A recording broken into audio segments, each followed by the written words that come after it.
Hello friends, അപ്പോൾ നമ്മളിന്ന് മുട്ട കൊണ്ട് വളരെ ടേസ്റ്റ് ആയിട്ടുള്ളൊരു ബജിയാണ് റെഡിയാക്കുന്നത്. അപ്പോൾ എൻ്റെ വീഡിയോ ആദ്യമായിട്ട് കാണുന്ന കൂട്ടുകാരാണെങ്കിൽ ചാനൽ ഒന്ന് സബ്സ്ക്രൈബ് ചെയ്യണേ. ഇതെങ്ങനെയാണ് തയ്യാറാക്കാമെന്ന് നോക്കാം. ഞാനിവിടെ ഒരു മിക്സിയുടെ ജാർ എടുത്ത് വെച്ചിട്ടുണ്ട്. ഇതിലേക്ക് ഒരു സവാളയുടെ പകുതിയാണ് ചേർത്തെടുക്കുന്നത്. ഒരു 5-6 ചെറിയ ഉള്ളിയും കൂടെ എടുത്തിട്ടുണ്ട്. ഇനി ഇതിലേക്ക് ഒരു ഇഞ്ചി കഷ്ണം, 2-3 വെളുത്തുള്ളിൻ്റെ അല്ലി, ഒരു പച്ചമുളക് ഇട്ടുകൊടുക്കാം.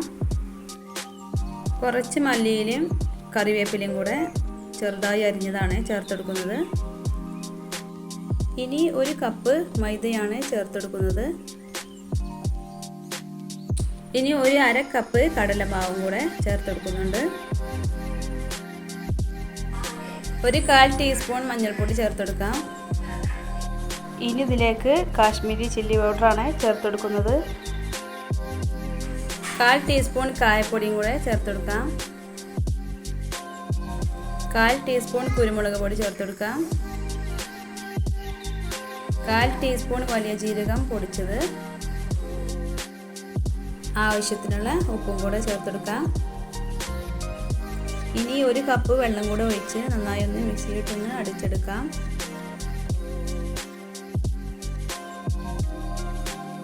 മിക്സിയിലിട്ട് അടിച്ചെടുത്തിട്ടുണ്ട്. ഇനി ഇത് നമുക്ക് ഒരു ബൗളിലേക്ക് മാറ്റാം.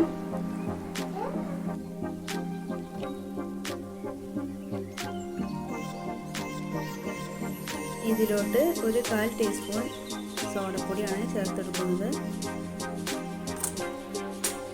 ഇനി ഇതൊന്ന് ചെറുതായി ഒന്ന് ഇളക്കി ഒഴിച്ചെടുക്കാം.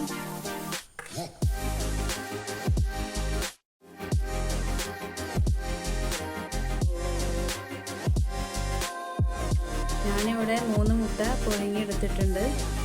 ഇത് 2 കഷ്ണങ്ങളാക്കി മുറിച്ചെടുക്കാം. ചട്ടി അടുപ്പത്ത് വെച്ചിട്ടുണ്ട്. ഇനി നമുക്കിതിലേക്ക് ഓയിൽ ഒഴിച്ചു കൊടുക്കാം. എണ്ണ നന്നായി ചൂടായി വന്നതിന് ശേഷം മാവിലിട്ട് മുക്കി ഓരോന്നായി പൊരിച്ചെടുക്കാം.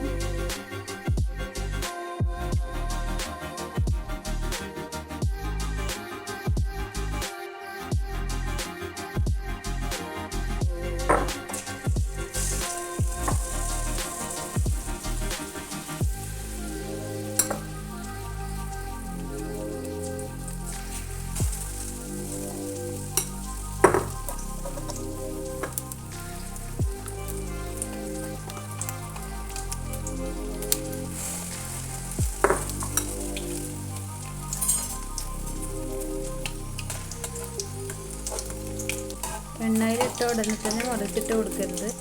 ഒരു ഭാഗം വെന്ത് വന്നതിന് ശേഷം മറിച്ചിട്ട് കൊടുത്താൽ മതി. മീഡിയം ഫ്ലെയിമിലിട്ട് ഇതൊന്ന് വേവിച്ചെടുക്കണം.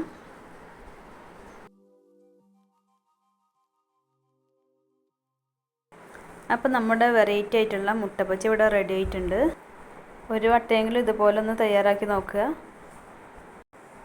ചമ്മന്തിയോ അല്ലെങ്കിൽ സോസൊക്കെ കൂട്ടി കഴിക്കാൻ നല്ല ടേസ്റ്റാണ്. അപ്പോൾ മറ്റൊരു വീഡിയോയിൽ കാണാം.